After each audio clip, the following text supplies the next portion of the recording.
we have already found fy of y.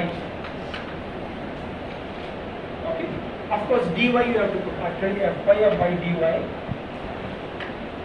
is corresponding fx of x into dx. We are equating these two. In an appropriate limit, x takes whatever the corresponding value y takes. So it is fx of x. Given a value of y, what is the corresponding value of x which will map to that y? We have to find out, and that x is the one which will give to this one. So that x is given a value of y. It is y minus b by a. So if you are asking the density of the value small y, I should look for the density at this x. Then only the mapping will work. Okay. And so fx at y minus b by a. But this dy dx is that.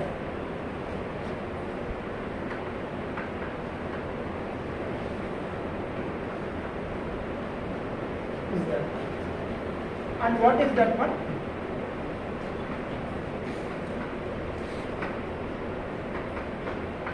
Okay. So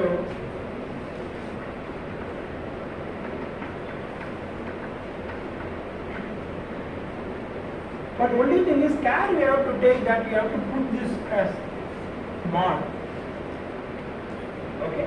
The reason is y can be negative also. You can have minus 2x plus 3 or something. So if you put that one minus 2 here, the density function takes negative value, which is not allowed. It can only take positive values. The reason why this happens also, we will using graphical illustration, I will explain this concept. Then it will become more clear why we are putting mod. Here, this is a linear function. So for every value of x, there is a unique value of y. So the density function value of x evaluated at this value is the same as the density function of y evaluated at this one. Only thing is, for the sake of normalization, you are putting a factor. But there are cases where for a given value of y, there may be 2 or more values of x which may correspond to that. So that is, how do we deal with that? For what we are first doing is, we are taking examples, simple examples, and then we are going to generalize it. Instead of generalizing and taking examples, this you will, when it comes to generalization, you will see why we are doing this.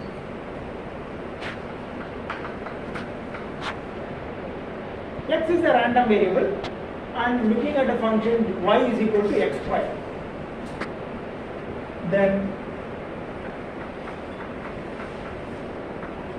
so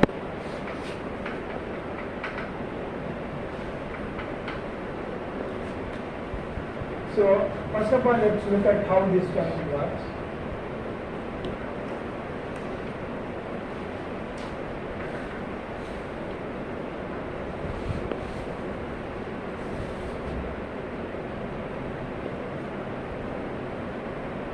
So this is the g of x function.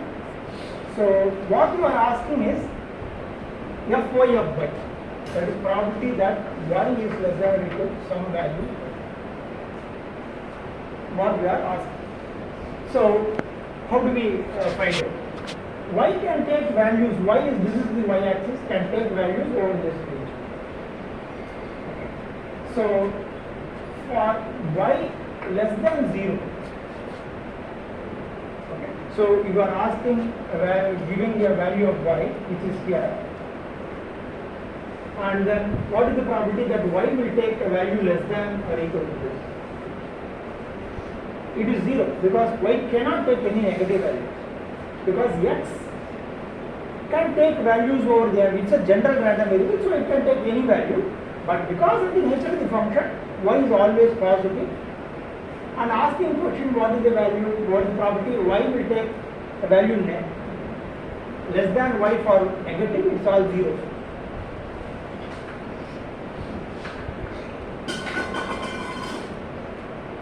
some y greater than or equal to 0? If you ask, then what you are telling is, let us say we are looking at this one, some y and y plus dy. Because always in this one you look at the interval, it is better to look at the interval and then ask this question. So for this value of y, there are two values of x to which it will get tapped onto. Minus root x plus root x. Sorry.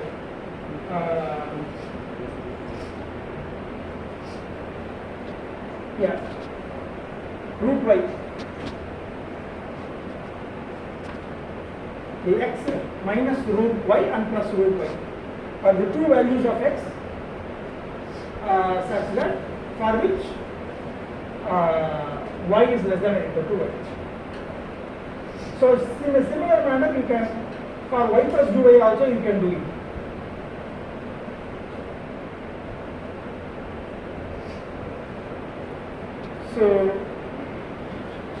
So this corresponds to fy of y for y greater than 0. What is the range of values x should take?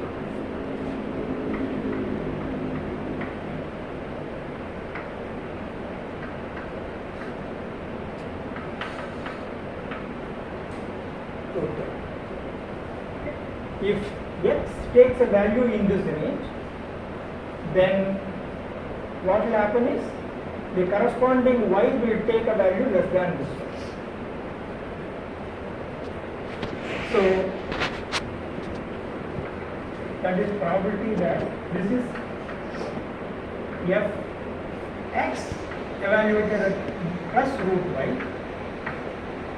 minus f x evaluated at minus root y.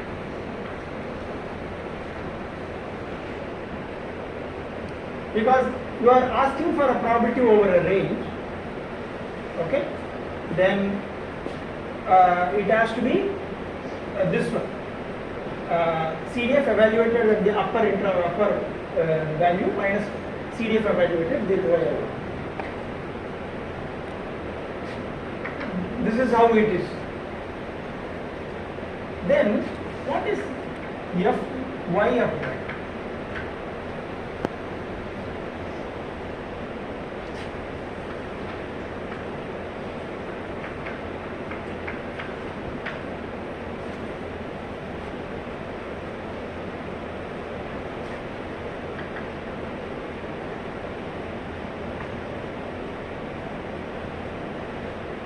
What you do is, the general way is, this is some x.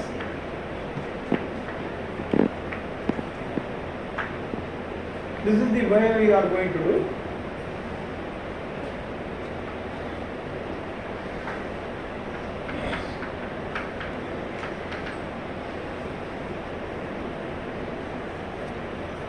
So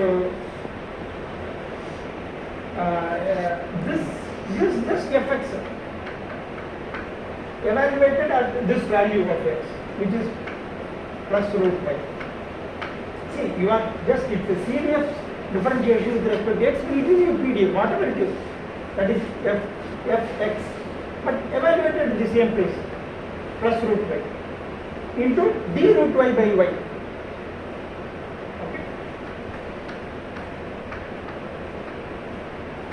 Similarly, this also happens.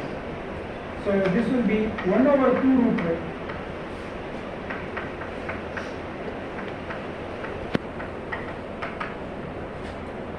Which will also be, this factor will be the same. So, okay.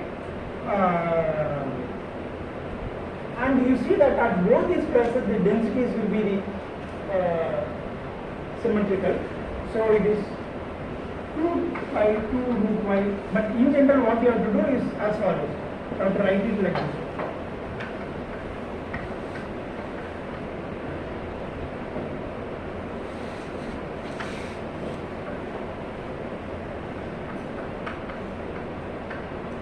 And this, what happens is this, if you do a negative, this one, that minus will come, that will become plus. So what you are doing is probability that y takes this range. This of course the density is only you are comparing. Y has some density here is the sum of the densities which the allowed values of x are these two. So it is the density at this point as plus the density at this point, but only thing is you are multiplying it by a value 1 over 2 root y. That is a factor that is required so that it will become normalized. So this is how it happens.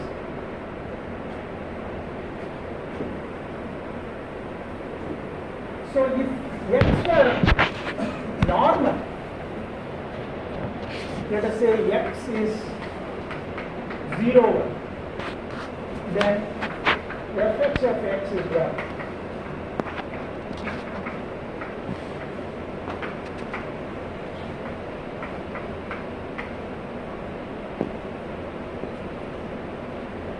Then y which is equal to x square. If you want to find fy of y, then you have to substitute it in this one.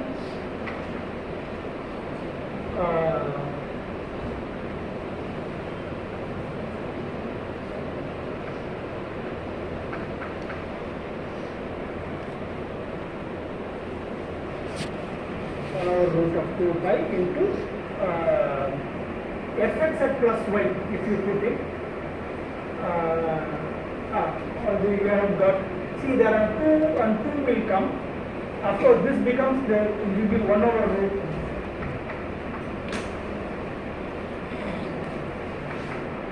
If it is an even function where both these have the same value, if it is even, then we can write it like this. So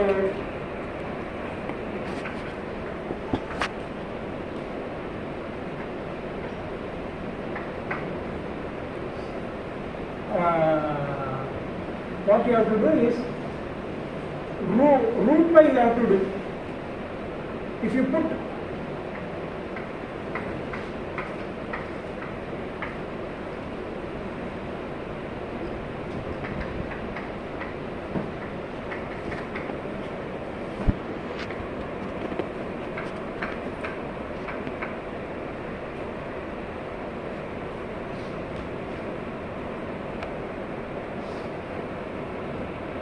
this root by this 1 over root 2 is because of this factor.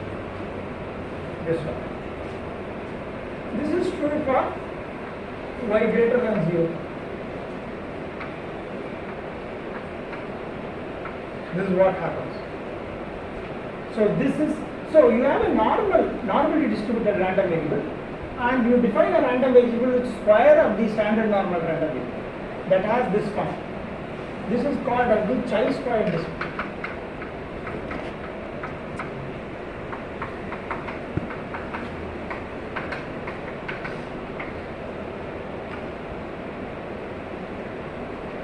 You will later see many random variables of different distribution.